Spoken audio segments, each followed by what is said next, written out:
हाय दोस्तों, मैं रविंदर सिंह। मैं अपने YouTube चैनल पर आप लोगों का स्वागत करता हूं। दोस्तों, आज हम डिस्कस करेंगे एवरेज मॉलिक्यूलर वेट। दोस्तों, जनरली हम मॉलिक्यूलर वेट के बारे में पढ़े हैं कि किसी कंपोनेंट का, अगर जैसे ऑक्सीजन की बात करें तो ऑक्सीजन का मॉलिक्यूलर वेट हमें पता है कि 32 होता है, नाइट्रोजन का 28 होता है। तो मॉलिक्यूलर वेट का नाम हमने सुन रखा है दोस्तों, लेकिन यहाँ पे हम एवरेज मॉलिक्यूलर वेट की बात करेंगे। तो दोस्तों, यहाँ से हम देख रहे हैं कि एवरेज यानी कि एवरेज का नाम आ गया, यानी कि अगर एवरेज मॉलिक्यूलर वेट हम मिक्सचर के लिए निकालेंगे, मिक्सचर जैसे मान लीजिए कि गैस मिक्सचर है या फिर लिक्विड का मिक्सचर है जिसमें एक से अधिक कंपोनेंट है, एक से अधिक कंपोनेंट जहाँ पे रहेगा उसका मॉलिक्यूलर वेट को हम एवरेज मॉलिक्यूलर वेट बोलते हैं। जैसे कि एयर है, एलपीजी है, जहाँ पे एक से अधिक कंपोनेंट होते हैं दोस्तों, वहां पे मॉलिक्यूलर वेट को हम एवरेज मॉलिक्यूलर वेट बोलते हैं। तो दोस्तों, अब हम बात करेंगे कि एवरेज मॉलिक्यूलर वेट हम कैसे निकालते हैं।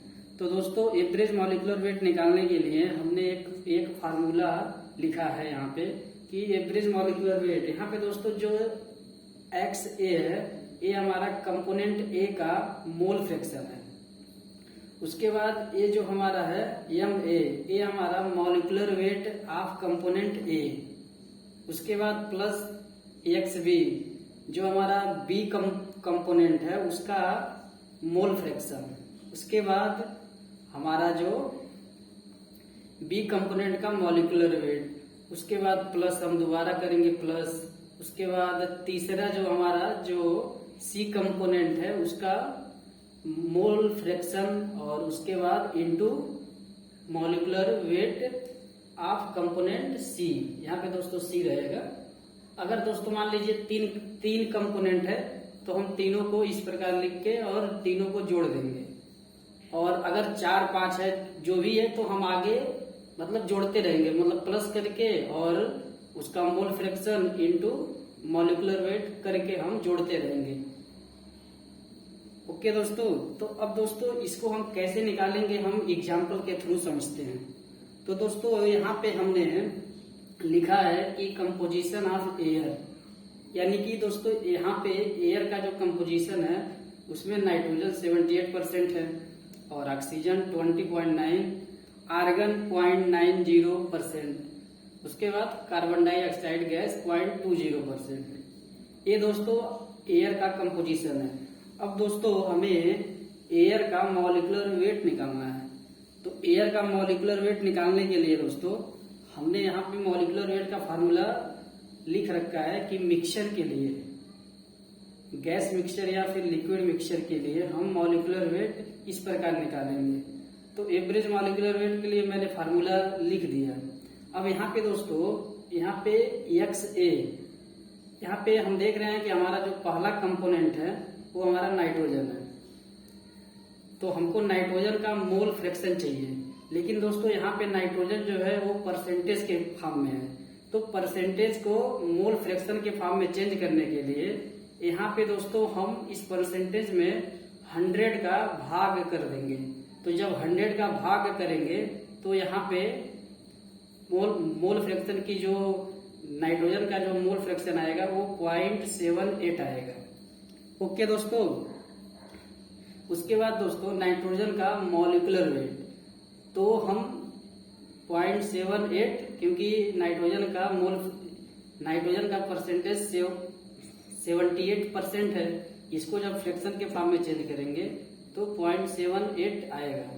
उसके बाद into molecular weight of nitrogen, तो यहाँ पे 28 आ गया। उसके बाद प्लस करेंगे। उसके बाद दोस्तों यहाँ पे ऑक्सीजन, हमारा जो बी कंपोनेंट है वो हमारा ऑक्सीजन है। तो ऑक्सीजन की जगह पे ऑक्सीजन हमारा 20.9% है। इसको जब हम मोल फ्रैक्शन के फॉर्म में चेंज करेंगे तो 0.209, क्योंकि जब इसमें हम 100 का भाग करेंगे तो ये मोल फ्रैक्शन के फॉर्म में चेंज हो जाएगा। तो 0.209 इंटू 32। ओके दोस्तों, उसके बाद प्लस। अब तीसरा कंपोनेंट हमारा आर्गन है, यानी कि इसके हमारा जो एक्स सी है इसके प्लेस 0.90, मतलब हमारा जो आर्गन का मोल आर्गन का जो परसेंटेज है वो 0.90%। तो इसको जब हम मोल फ्रैक्शन के फॉर्म में चेंज करेंगे तो 0.009 into molecular weight of argon. यहाँ पे दोस्तों मॉलिक्यूलर वेट ऑफ आर्गन, तो जब आर्गन का मॉलिक्यूलर वेट हम लिखेंगे 40, क्योंकि आर्गन का मॉलिक्यूलर वेट 40 होता है। उसके बाद दोस्तों हमारा जो यहाँ पे मैंने 3 कंपोनेंट लिखा है, उसके बाद डैश डैश कर दिया, यानी कि 3 कंपोनेंट के बाद भी अगर कंपोनेंट है तो उसको भी हम प्लस लिख के और उसका mole fraction into molecular wait करके जोड़ते रहेंगे। यहाँ पे चौथा कंपोनेंट हमारा कार्बन डाइऑक्साइड गैस है, जिसका परसेंटेज 0.20% है। तो जब उसको हम 100 से भाग करेंगे तो 0.002 इंटू 44, क्योंकि कार्बन डाइऑक्साइड गैस का मॉलिक्यूलर वेट 44 होता है। तो दोस्तों इस प्रकार हमें यह इक्वेशन मिल जाएगा। तो जब इसे हम सॉल्व करेंगे तो हमको मॉलिक्यूलर वेट मिलेगा, और इस मॉलिक्यूलर वेट को हम एवरेज मॉलिक्यूलर वेट बोलेंगे। Average molecular weight of air, यानी कि एयर का जो मॉलिक्यूलर वेट है वो 28.84 है दोस्तों। ठीक है दोस्तों, आशा करता हूं कि आपको ये जो मैंने एयर का मॉलिक्यूलर वेट निकाला है यह आपको समझ में आ रहा होगा। अगर दोस्तों कुछ भी कंफ्यूजन है तो आप लोग कमेंट कर सकते हैं। अब दोस्तों ठीक इसी प्रकार हम दूसरे एग्जाम्पल को समझते हैं। तो दोस्तों हमने दूसरा जो एग्जाम्पल लिया है कंपोजिशन ऑफ एलपीजी।